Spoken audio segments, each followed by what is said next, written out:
Hello, everybody, and welcome to episode number 108 of the Still City Insider podcast. And Jim and I are very excited because today we get to welcome back to the show for, I think, the fourth time, Mr. Craig Wolfley, Steelers offensive line great and current color analyst for the Steelers in the booth. Wolf, how are you doing today? I'm doing wonderful. I was just thinking, I was hoping this is like my fifth one. It's like Saturday Night Live. How many times you get to host Saturday Night Live? Then they got the 5-time host, the 10-time host, but I'm only 4. So you got to bring me back for another, Jim. Oh, definitely. It's an honor. Well, this is just Tuesday afternoon taped, but I mean, Saturday Night Live doesn't wait, Wolf. Yes. Awesome.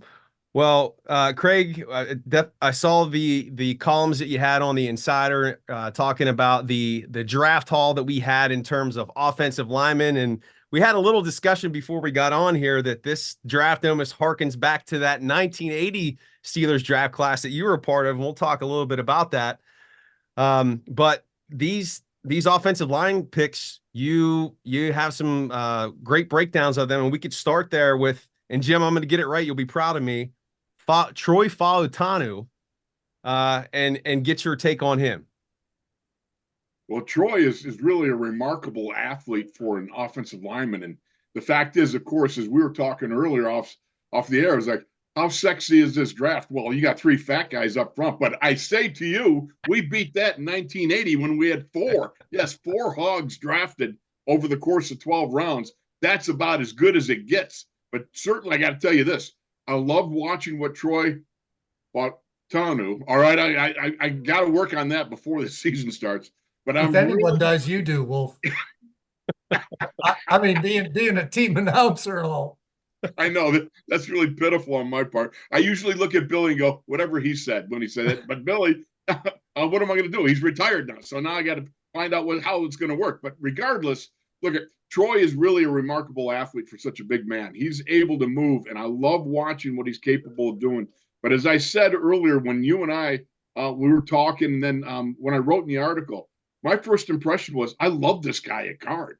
I mean, this guy looks like a guard, moves like a guard, finishes like a guard, does things that on the inside that are really remarkable. And it'll translate well to the outside, no doubt. But he's got a lot of athletic attributes that to me really would have boiled down nicely on the inside. You know, Wolf, I was on a radio show and some national show, and they were saying that the Steelers draft wasn't very sexy. And you know, fans have to endure a draft where 3 offensive linemen are drafted in the first 4 rounds. You were the first one drafted in 1980, and you were in the 5th round. So there was some sexiness to that draft with John Goodman and Bob Coors up top, you know? Right. Who was who was the first round pick that year? That was Mark Malone from Arizona State. He was a quarterback. Well, all right. Maybe the bottom half of that draft was sexier, but to the day my good friend, my brother Tunchilkin perished, I always reminded him going, you know what, Chiluch, just remember I was the 5th rounder and you were just the 6th. How did that go over? Didn't go well because, of course, he graduated from Indiana State with a degree. And of course, as he pointed out to me, you just got a certificate of attendance from Syracuse. and who's in the school's journalism Hall of Fame? Yeah. Well, it wouldn't be me. I thought you were. Well, no, the broadcasting, not journalism, but the broadcasting stuff. And it's kind of like you're just part of a wall thing. You know, they just put your mug up there. When I had to tell them, and when they asked if they could include me in it, and I just said, well, you understand that A, I didn't graduate, and B, I never went to the broadcasting school. I saw it from the street. It looked very nice. But, well, you know, I did my Steeler Nation road trip book tour into Indiana State to find the greatness of Tunchilkin on the walls. And the big sports bar, there was a bartender, and I had my video camera. I said, I'm writing a book on the Steelers, and I want to ask you about Tunchilkin. And he goes, sure. So he steps out from behind the bar. We set up. I start videoing him. I said, okay, tell me what you know about Tunchilkin. He said, I don't know a thing. I never heard of him. So that was my interview at Indiana State, and that's how Tunch is remembered. I tell that story to Tunch, and he always laughed. It was always a good chuckle for Chaluch, that's for sure. Yeah, he was good. You know how good natured he was. But anyway, I'm telling this guy, fans really think this draft is sexy in Pittsburgh, and that ought to tell you something about Steelers fans. I mean, they have an innate knowledge of what needs to be done and how it needs to be done. And these guys, and we'll start with Fautanu, they do it in a ass-kicking kind of way. I mean, it's entertaining to watch his tape. But you say he's a guard, Wolf. Well, what I like about him, first of all, he's got a good low center of gravity, plays well with reach. He gets his hands out. One of the things that there's a difference from my era to this era is the extension of the arms and playing long, as they call it, with the stabs and everything to set up double teams with the zone blocking schemes. It's a different thing than when we rip off the ball and try to put our foreheads in the chin of a guy and try to roll them back on the other side of the line of scrimmage. It's a different element. He moves very well on the inside. He's got a lot of power, and he plays with a low pad level, but he's very good with his hands as well. So just the way he moved reminded me of a guy that would be very efficient on the inside. Now, let's face it, he's going to play tackle too. Absolutely, no problem. But I just think watching him, given the tape that I saw and watching it a number of times, it stood out to me first off that this guy could really do well on the inside. Yeah, I mean, you watch him pull. He pulled. They used him a lot out in space, pulling, trapping. I mean, he's just so fun. He really could move, and getting out in front of screens. Oh yeah. And it's not like he's out there 6'6", 6'7", lumbering around looking for somebody to pretend to hit. He can lower the boom on safeties. I mean, linebackers, of course, but I mean, there's no agility problems with him out in space. No, he's athletic, and he doesn't whiff on guys. He gets out in space. I always used to bust on Ramon Foster because one time up at training camp, and Max Starks Max was there, so he's an eyewitness. They had a heavy bag, and they were doing cut block drills on the heavy bag. And I watched 350 pounds of Ramon Foster, who I love, who was an excellent, great Steelers lineman, whiff on the heavy bag. I'm going, what are you kidding me? How did you whiff on that? It didn't move. It was right there. And so we got this big chuckle. But taking that as it is, with Troy, you see him. He's no show pony out there. He's not out there leading the band and looking good. He's out there and he does destruction when he gets somebody in his gun sights and he goes after him. And I like it. He's aggressive. He has an innate sense of where the back is. And what you want to do is always read the guy with the thought of who's behind you, what that back is looking at, and what's in front of you. It's a two-way thing, kind of little, the little trifecta you're working in your mind there. And he does that very well out in open space. So it's funny. Good. I'm sorry. Go ahead, Jeremy. Go ahead. Yeah, I was gonna say. So Wolf, just with talking about Fautanu, I got it again, Jim. I'm 2 for 2. Looking at him on that left side of the line there at the tackle position, do you see him supplanting Dan Moore to start the season, or do you think it's going to take a few games for him to get in there as a starter? As always, I'm always on the cautious side of, look at Danny Moore is an excellent left tackle. He might not be the superstar that a lot of people are seemingly want at the left tackle. This guy is tough, hard-nosed, comes to work, and he's gotten better each and every year that he's been there at the left tackle spot. It's going to be a battle. I say, let him compete. Just let him compete. That's what brings out the best of the athletes, of the best of the competitors. Mm-hmm. Now, if something else is in the works, I don't know. But the fact of the matter is, I don't have the low opinion that some people seem to have of Dan Moore. The guy fights every week, week in, week out, and availability is the best ability, as they say. And he's come a long ways from where he's at, and I appreciate his skill level.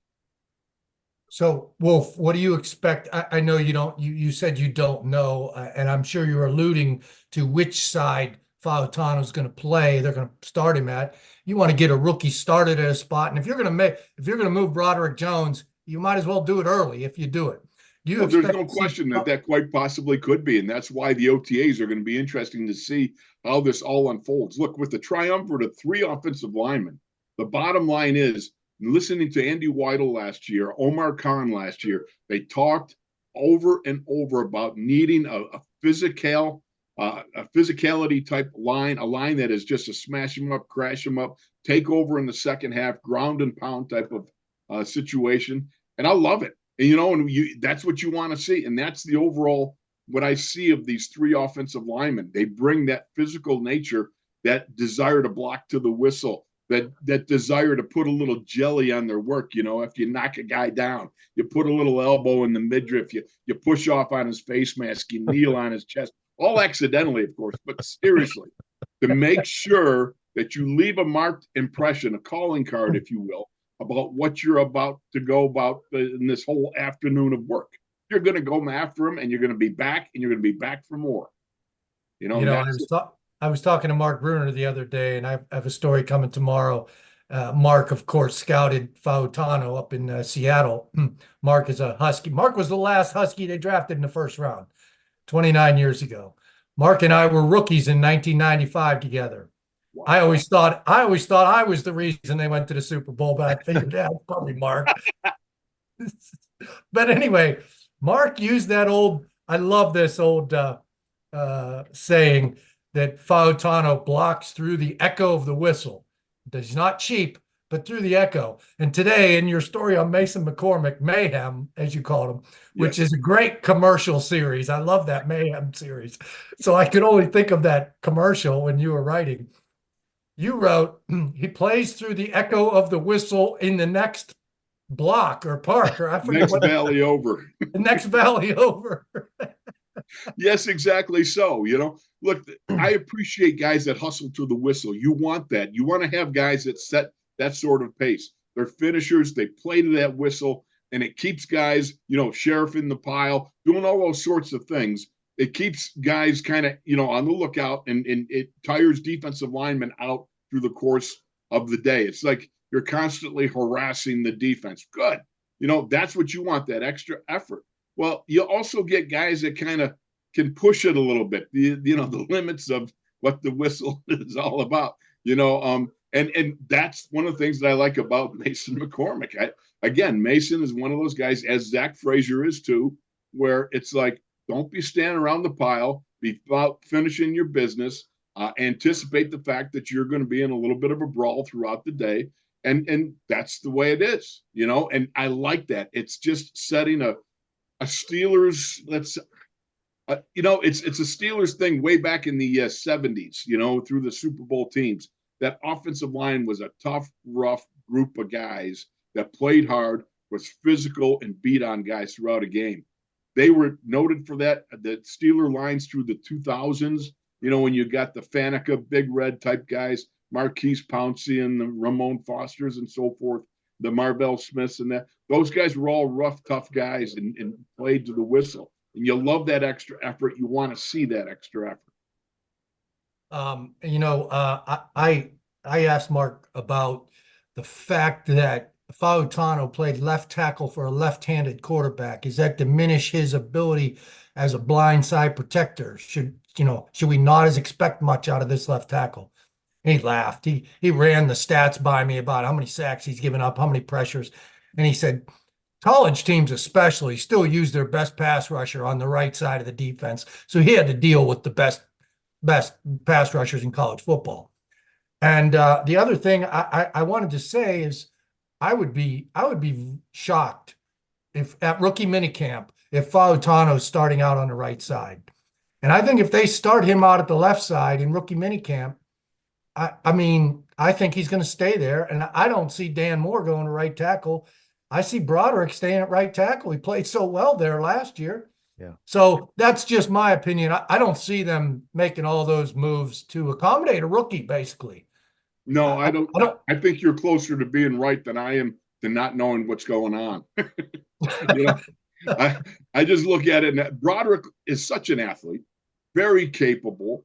You could, talk about flipping him and stuff, but right now he showed himself very capable on the right side. Danny's a better left tackle than he is a right tackle, given the fact that you got, Troy. I would expect Troy probably put him over there at the left tackle and then have at it. Let these guys compete and see where they're at. Competition, again, is the one thing you always want to see. When you've got competition in the room, you're going to get the best of your people. Yeah. And there's also one more thing, Jeremy, before I hand it off back off to you. And here I'm going to forget. I'm trying to be so courteous. Welcome to my world, baby. Every time I try to be courteous, I start tripping and falling and stuff. That'll teach me not to be courteous. There you go. But I like the athleticism from the tackles now. Fautanu is he's a quarter-inch shy. I think Mike Tomlin said half-inch shy of 6'4" when he was asked about his size. And Tomlin said, what are we talking about here? A half of an inch when it was a quarter of an inch. And I brought that up to Bruner. Bruner said, it's an eighth of an inch. So what are we talking about here? An eighth of an inch? And we're talking about an eighth of an inch? An eighth of an inch? Yeah. And, I remember James Harrison licking his chops whenever he'd have to go against some 6'7", 6'8" guy. So, I mean, I think he'll be fine at his size. We all like his demeanor. His tape is just so fun to watch. Everybody likes him. There's so many tackles in that draft. I mean, I think we were looking at one of those right tackles slipping through, one of those, the Oregon State kid and the Mims and the Alabama kid. One of them would slip through because they're going to work on the three left tackles will go first, and one of those big right tackles will fall. But those right tackles went, so that meant one of the left tackles falling. And what an athlete he is. Well, here's the thing that I like about Troy, too. You watch him. He's very skilled in his handwork. The handwork, Tunch and I started way back in the 80s working with some martial arts guys in the power punch. Tunch most famous for it, was so very good at it. The trapping hands, the elite hand level of what he's able to do in knocking hands down. And one of the things that he does, and because Troy has got great ability to sense balance, much like Carlton Hasselrig and Zach Frazier. I'm sure he's got some sort of wrestling in his background somewhere, but able to snatch guys and take them down. When they're off balance, you sense that and okay, right here, boom, and then the pass rush is over. And it's like I said in your article, I said, he reminds me of back in the day when I was in college, when I was picking up a few dollars in the off season, bouncing at bars. I was with an older guy. This guy here, man, when it was time to go, it was time to go. I don't remember his name, but I remember his game. He'd snatch people, boom, okay, you're out. And that's the way it was. But that's the way Troy is on the pass rush. When he's finished and finds a guy that's off balance, he's going to finish him. Did you see some of the tape of when he would knock hands down? A couple times, guys just fell on their face. Oh, they did. Matter of fact, that was pioneered by Tunch Ilkin against Reggie White, because Reggie came with that inside hand stab. 6 times, Reggie and Tunch played mano-a-mano. Tunch never gave up a sack to the great Minister of Defense, Reggie White. And I will tell you this, I was talking to Mike Golick, the brother, when he was playing for the Eagles after the first time Tunch played him, and he trapped his hand, knocked Reggie's hand down, Tunch did. Reggie fell on his face, and we were walking off the field after the game, and Mike says to me, he goes, wow, Reggie's talking to himself. He's asking me, going, what's Tunch doing? What's happening? I keep falling down. And here it was, just that hand trap. Wow. That's awesome. That's a great Might be story. Too much info here, man. No, that's that. Hey, this is the Still City Insider. So this is legendary conversation here. But Wolf, you talked about the triumvirate. I think you've coined a term that's going to follow this trio of offensive linemen, and you talked about Fautanu. I'm 3 for 3, Jim. And you talked about Mayhem McCormick, who you referred to as Triple M, but we don't want to leave out the Morgantown Mauler. Yeah. So if you could talk about Zach Frazier. This is so neat because as I also wrote about, my brother Dale, who was a standout offensive lineman down at WVU years ago and a broadcaster also, had been telling me about this guy the last couple of years. You got to watch this kid Frazier. You got to watch him. You know what? He's a high character guy. He comes from a great family, great people. He's a hard worker. This guy is one of those, plug and play, go after it type guys. And you know what? My brother Dale was so right. I wish I'd paid attention to this young man a good year and a half ago, because I would have loved to have the conversations with my brother who passed away. Unfortunately, he's with Jesus and Tunch right now. But the fact is, to have that conversation with my brother Dale, because he really pointed out that the high energy aspects of this guy, the wrestling base, great balance. Again, the ability to ragdoll guys, get your clamps on guys, frame your arms, clamp them, and then like Mike Webster, when you win that battle on the inside, you slam the guy, and he's very good at that. Very good at anticipating second movements after he gets locked up on the first one. Does a nice job of staying with the guys. He doesn't fall off blocks the way a lot of centers do. He's one of those guys that will complete from the slam to the lockout to the whole goring thing. He'll go from A to Z. Yeah, and I know too, just in the past couple of years, when in talking about the center position for the Steelers, they've been susceptible to the bull rush.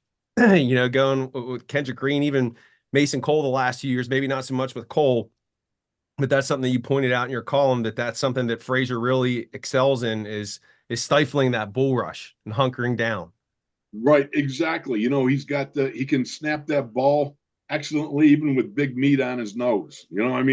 That's a hard thing. You get 350 pounds of a cheese whopper sitting on your nose, sitting on your snapping hand, and you've got to be quick enough, but you've got to go two ways. You got to snap it with skill, and then all of a sudden come up with that hand with explosion and ferocity to get engaged with that big old guy sitting on your nose trying to take your head off. So that's something that is a skill. You've got to work at it and work at it. And one thing about Zach Frazier, his whole history, that everything I been able to pick up on from what I've been told and so forth, his desire to get better and to work and stay after it. It's really exceptional. And I'm looking forward to seeing what this young man brings when he checks in at training camp. Wolf, I want to ask you about how long till these three guys are, running the show up there. Broderick needs his running mates. Ramon told me a couple of months ago, he said Broderick is going to have to talk to Pouncey, and Pouncey will tell him, you got to get a guy, you got to get a running buddy first, and then you start building as leaders. And Pounce and Foster said, like Pounce did with me. Now, they were the heart and soul up there, and I want you to talk about how long. But first of all, I want to hearken you back to Dermontti Dawson's rookie year, 1988. He's drafted as a guard, and they drafted Chuck Lanza in the next round as the center. So it's not like they drafted Dermontti to be the center. I mean, they knew he was versatile. And he was a very good long snapper. Apparently, that's what guided him into that position. But he was the right guard, and he got injured. He was playing well early and got injured and missed several games, like 8-10 games. And you guys were what, 2-10? And it was a bad year. He came back, and I think you might have won your last 4 with him playing. And, that was 88. We won 3 out of our last 4, I believe it was. Okay. And, everybody was just blasting Chuck. That was when the fire Chuck started and all that. They were down on him, and Chuck kept raving about Dermontti. Everybody's like, what are you so worried about this rookie guard for? And Chuck said, I never saw a young lineman like it. Now, you can correct any of this that's wrong, but I'm repeating what's in the history books. And then, of course, the next year, Dawson was the starting center, his second year.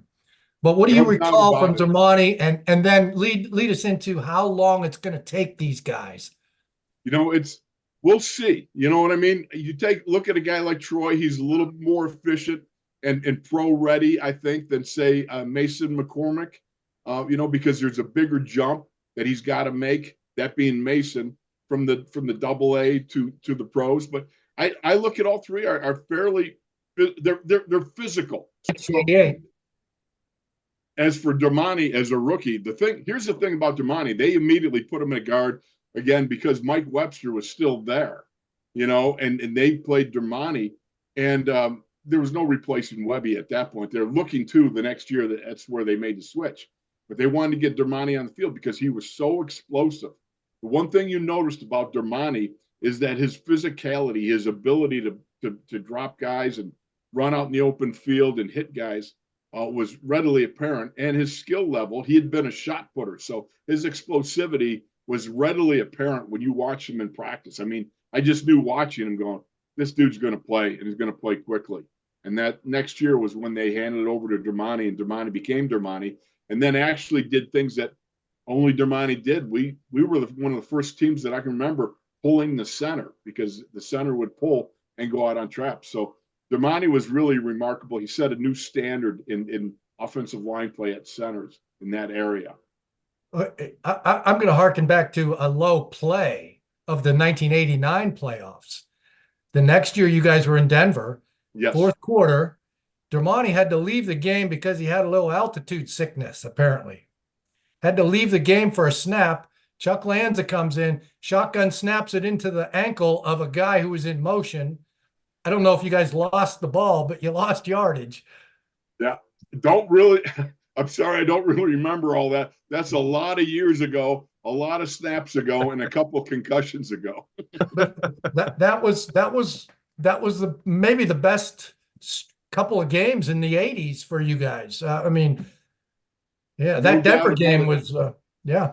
Yeah, there's no doubt about it. Look, it's going to be exciting to see what these three guys can do, because you take young blood, you insert them in a veteran lineup, and all of a sudden you got guys that are kind of re-energized. And that's what I'm hoping that they do. They kind of re-energize the running attack. The desire for physicality. Mason McCormick it's going to be interesting when he comes to camp. I mean, I got to imagine that, Captain Cam and him are going to see eyeball to eyeball a few times, and there's going to be, a little discussion about things, the way it is. But certainly I expect the physicality to emerge again. It's going to up the level of the overall group of guys, and I really look forward to it. So to me, this is all about raising the standard of the whole line room in total. And I think you get a situation where, like when Tunch and I and Tyrone, when we came to the Steelers in 1980, all three of us made the team, and that was a Super Bowl line. Who'd have thought that all three of us would be around after the final cuts? Though as Tunch was, Tunch got cut for a few weeks, but he was just on, he was just on a little relaxation vacation sort of thing. Then he came back and, of course, was, all-time great guy. But the energy of the three of us young guys was something I think helped with the Mike Websters, the John Colds, the Larry Browns. It's a raising of the group effort because of the intensity, and the older guys really led the way back then too. So, and Wolf, one quick comment here about Triple M McCormick. Oftentimes we see the RAS, or the relative athletic score, thrown out there to evaluate guys at the scouting combine. And I know that McCormick does look a little bit stiff on his tape, but he had one of the highest RAS scores, Jim, right? Isn't that 9.97? It's unbelievably high. That's great. Do you notice it on tape? Well, what I notice is an extreme desire to pulverize people. I don't know about all the RAS scores. I know that the aggressive scores, the extra desire to do things, is readily apparent when you watch his tape, where he's fundamentally maybe not the best technician. He is really good at getting into a guy, framing him up, getting his body on him. If you go back again to Ramon Foster, one of the things that Ramon Foster was so very good was being able to make guys on a pass rush. He'd make guys come down the middle of them. I mean, it's just like he just had this innate ability to position himself in front of a pass rusher where they didn't get to the edge of him very well. And of course, Ramon Foster was like a junkyard dog. He was a fighter, very much same way as this McCormick kid, I think. I liken that ability because it's going to be important. The less of an athlete you are, the more of a fighter you got to be. You've got to be willing to go after it and be physical in a way that the other guys remember you for it. Great stuff. As always, Wolf, thanks for coming on the show again. We're going to have you here for the 5th time. You'll just be like, the SNL host that you were talking about. I think it was before we got on, but we're going to have you back here. But we appreciate you being on so much. Thank you. It's always a pleasure. Love being on with you guys. Thank you. Awesome. Thank Jim, you. anything that you want to plug here or? No, I just want to plug the site, a Steel City Insider. Wolf's 3 columns in a row were not only beneficial to letting me sleep in, and so I don't have to get up and write, but very informative. Just great stuff. Wolf looking over the tape of the offensive lineman and giving his nicknames out. Morgantown Mauler, that's got to work. That's got to stick. And absolutely. There's got to be something for Troy, but we'll work on that. Yeah, well, we got but that's all. Just Steel City Insider. We got rookie mini camp coming up, then the OTAs, and then mini camp, and we'll be on top of all that in the spring and lead features through the summer before training camp. Yeah, and it's all going to go by in a blink of an eye, and before you know it, we're going to be talking that first preseason game, and I can't wait. But we will see everybody back here for episode 109. Be sure to check out Jim's work at the Steel City Insider. Give him a follow on Twitter at Jim Wexel.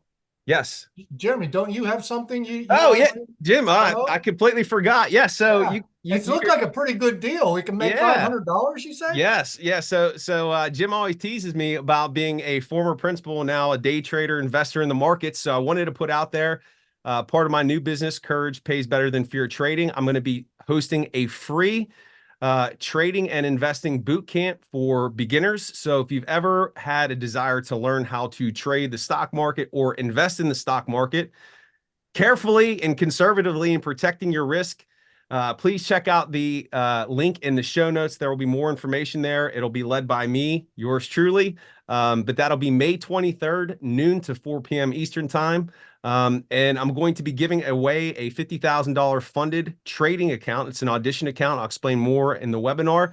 But again, take advantage of what's out there in the markets. Come learn with me on the 23rd and check it out. Thanks, Jim, for reminding me of that. Sure, Jeremy, sure.